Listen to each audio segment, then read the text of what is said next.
यह है DSR machine, जिससे हम धान की बुआई करते हैं, सीधी बुआई, डायरेक्ट सोइंग। और ये मशीन की जो पहला खाना है, इसमें हम धान को एक एक खाने में भरते हैं। लगभग एक खाने की जो क्षमता है वो 2 किलो की है। और दूसरा खाना होता है हमारा फर्टिलाइज़र का, जिसमें हम NPK या DAP डालते हैं। किसान भाइयों नमस्कार, स्वागत है हमारे YouTube चैनल में। आज हम धान की सीधी बुआई की मशीन जो नेशनल कंपनी की है, नेशनल एग्रो, जो लुधियाना की कंपनी है, इससे सभी प्रकार की फसलों की सीधी बुआई कर सकते हैं। वो चाहे गेहूं की बुआई हो, चाहे सरसों, चाहे मसूर, मटर, चना, लगभग सारी फसलों की बुआई इसमें की जा सकती है। इसमें गियर होते हैं जिनको बदल के हम बुआई कर सकते हैं। आज हम ऐसे ही एक प्रक्षेत्र में आए हैं अपने एक इनोवेटिव आइडिया के साथ, जो इस क्षेत्र के लिए एक नया है। और इसमें हमने धान की सीधी बुआई, एक किसान हैं अरखर के, जो कि उनका नाम है धर्मेंद्र कुमार सिंह, उनके खेत पे ये हमने बुआई करवाई है, धान की सीधी बुआई।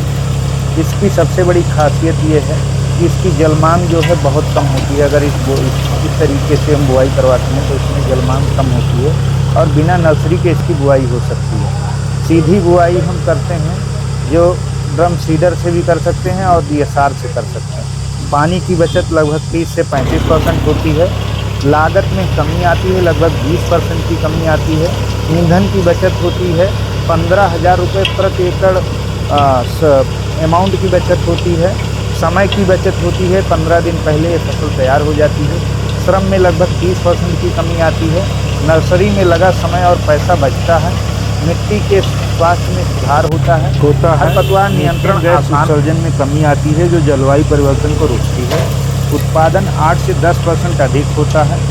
इस बुआई में सीड रेट 25 से 30 किलोग्राम सामान्य प्रजाति का प्रति हेक्टेयर की दर से डाल सकते हैं और हाइब्रिड वैरायटी 15 से 17 किलोग्राम प्रति हेक्टेयर की दर से। सबसे बड़ी चीज़ प्राकृतिक आपदाओं में बचत होती है, क्योंकि इसमें पूरब से पश्चिम की लाइनें होती हैं, जिसके कारण हवाओं का जो है रुख उन्हीं की दिशा में होता है और फसलें गिरने से रुकती हैं। इस तरीके से हम ये कह सकते हैं DSR धान की खेती के लिए एक वरदान साबित हो रही है और यहाँ के किसानों में बहुत तेज़ी प्रचलित हो रही है।